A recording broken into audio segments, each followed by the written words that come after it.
Hey, salut à tous, c'est Night Owl. Le film Suicide Squad sort dans quelques jours et nous avons donc eu droit dernièrement à une multitude de TV spots, trailers et autres. Je me suis dit que c'était l'occasion de revenir sur les dernières grandes informations dévoilées concernant le film. Pas de support en particulier aujourd'hui donc, on va parler de tout et de n'importe quoi.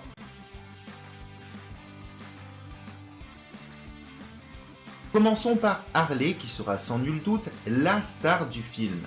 Si elle ne portera pas son costume classique noir et rouge dans lequel elle a fait sa première apparition en 1992 dans la série animée Batman, celui-ci apparaîtra tout de même dans le film, comme en témoignent ses plans tirés d'un behind the scenes. Il semblerait tout de même qu'elle l'ait porté un temps et le Joker l'affiche comme un trophée, un peu comme Bruce Wayne affiche celui de son Robin. Concernant sa tenue principale du film, certains auront remarqué qu'un des TV spots diffusés à la télévision américaine a été censuré.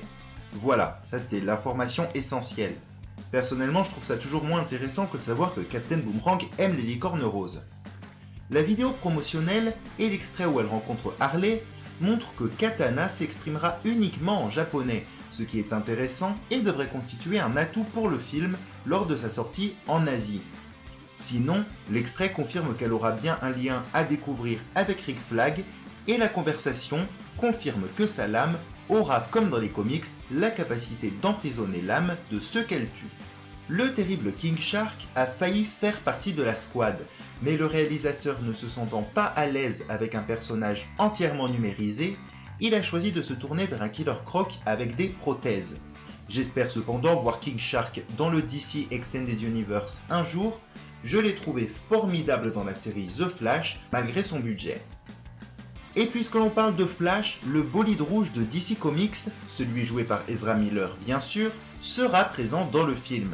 D'ailleurs, cette image du trailer final dévoilé lors de la San Diego Comic Con rappelle curieusement les éclairs qu'il produit dans le premier aperçu de Justice League.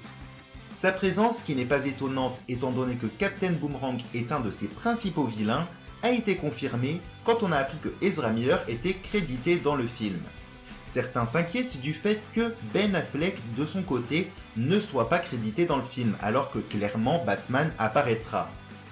Cela est certainement lié au fait que Ben Affleck ait signé un contrat avec un certain nombre de films qu'ils ne veulent pas épuiser tout de suite. Le rôle de certains personnages restera apparemment mystérieux jusqu'au bout. Celui de Scott Eastwood, celui du Joker et également celui d'Enchantress. L'extrait qui montre le docteur June Moon se transformer en Enchantress à la demande d'Amanda Waller, ne permettant toujours pas de savoir exactement ce qu'elle fera.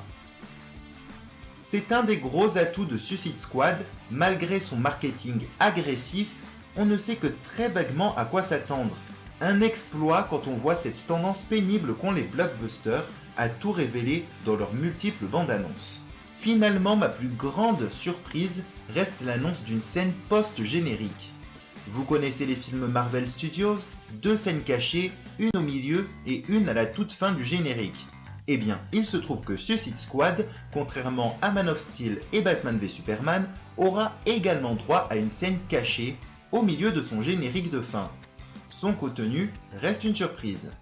Voilà, c'est tout ce que j'ai trouvé de capital à dire sur Suicide Squad. Avant la sortie du film, j'ai très certainement oublié plein de choses, alors surtout, n'hésitez pas à me laisser un commentaire en complément. On se retrouve très bientôt pour de nouvelles vidéos. À la prochaine!